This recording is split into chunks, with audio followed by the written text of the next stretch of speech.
Good morning everyone, ঘরকোনা Sayantani ব্লগে তোমাদের স্বাগত। আশা করি তোমরা সকলে ভালো আছো, সুস্থ আছো। আমিও ভালো আছি।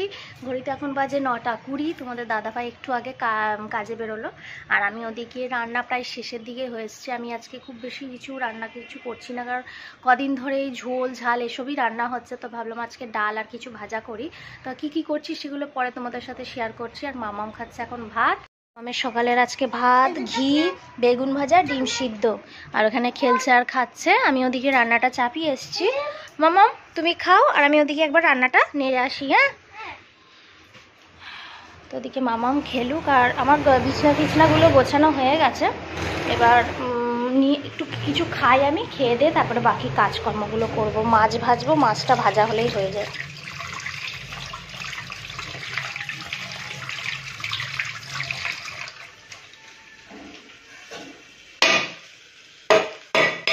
এই ছোটো কড়াইটার ঢাকনা নেই, তার জন্য হাঁড়ির ঢাকনা দিয়েই আপাতত কাজ চালাচ্ছি।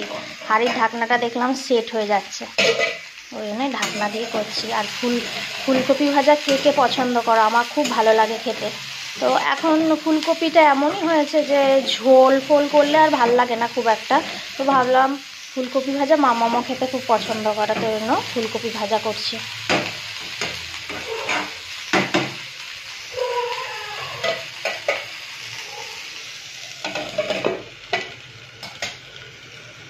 টা 15, আর আমার দেখো কাঁচাও হয়ে গেছে, ঘর দর সব মুছে নিয়েছি। আর দুটো পাপোশ, মানে পুরনো পাপোশগুলো একটু কাচলাম, তার জন্য নতুন পাপোশগুলো একটু পাতলাম। দুটো তুলে রেখেছিলাম নতুন। আর কি রান্না করেছি চলো দেখিয়ে দিই। মামামের এদিকে গরম জল বসিয়ে দিচ্ছি। হাঁড়িতে ভাত, মাছ ভাজা, এটা কাঁচা কলা ভাজা, কালকের সব রকম সবজি দিয়ে তরকারি করেছিলাম একটা, সেই তরকারিটা, ফুলকপি ভাজা, এটা বেগুন আর নিম পাতা ভাজা, আর হয়েছে মুসুরির ডাল, পেঁপে আর গাজর দিয়ে। তো চলো মামামের গরম জলটা হোক, তারপরে স্নান করে পুজো দেবো। মাত্র স্নান করে এলাম, এখন একটু ক্রিম মাখি। এখন একটু ক্রিম মাখি। মরাবে না মা। এখন একটু ক্রিম মাখি। আর আমার সম্বরটা, আমার কি বার হয়ে গেল, আমার আজকে কি বার হয়ে গেল জানি না, কি বার হয়ে গেল আজকে জান, আমি ভেবেছি যে আজকে বৃহস্পতিবার, সেই ভেবে তাড়াহুড়ো করে স্নান করছি, যে ঘট পাততে হবে তাড়াতাড়ি করি। তারপর হঠাৎ দেখছি আজান দিচ্ছে 12টার সময়। আমি জানি যে শুক্রবার শুধু 12টায় আজান দেয়, আর বাকি দিনগুলো 1:45 করে দেয়। তা আজকে ভাবছি যে কী ব্যাপার, এত তাড়াতাড়ি কী ব্যাপার আজান দিচ্ছে। হঠাৎ দেখছি মা আজকে ঠিক বৃহস্পতিবার, তো কি মনে হলো, ক্যালেন্ডারটা দেখছি আর ফোনটা দেখছি না আজকে শুক্রবার। সেই ভেবে মানে আমি কালকে ঘট আর পাততেই ভুলে গেছি। ভাবছি বোধহয় যে আজকে বৃহস্পতিবার, আজকে ঘট পাতবো। দিয়ে আর কি করা যাবে। আর চান করার পর দেখলাম যে আজকে শুক্রবার, বৃহস্পতিবার কালকে পেরিয়ে গেছে।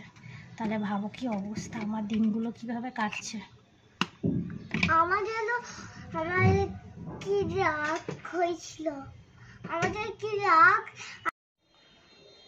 পুজো দেওয়া হলো, মনটা একটু খারাপ, একটু না ভালোই খারাপ, কারণ কালকে বৃহস্পতিবার ছিল, ঘট পাড়তে ভুলে গেছি। এমন কাজের প্রেশারে সব কিছু চিন্তার মাথায় কালকে যে বৃহস্পতিবার সেটাই ভুলে গেছি, আজকে মনে পড়ছে। তো যাই হোক, কী করা যাবে, ঠাকুরের কাছে ক্ষমা চেয়ে নিলাম। আর মাম্মাম এখানে খেলছে ফুল নিয়ে, আর এবার আমরা খাবো। 5:30 বাজে, আর মাম্মামের এই যে চোখ কোষ, আর আমার একটু চা নিয়ে এলাম, খাবো।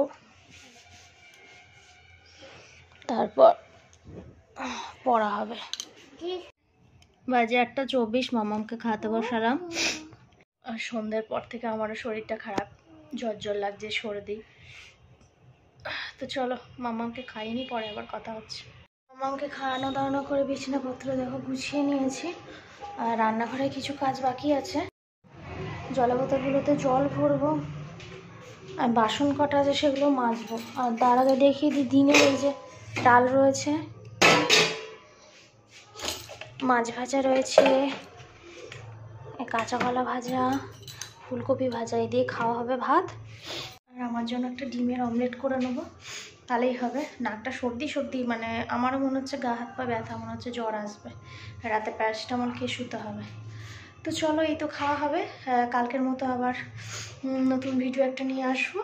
যদি আজকে ব্লগটা ভালো লাগে, লাইক কমেন্ট শেয়ার অবশ্যই সাবস্ক্রাইব করো। টাটা, গুড নাইট, ভালো থেকো।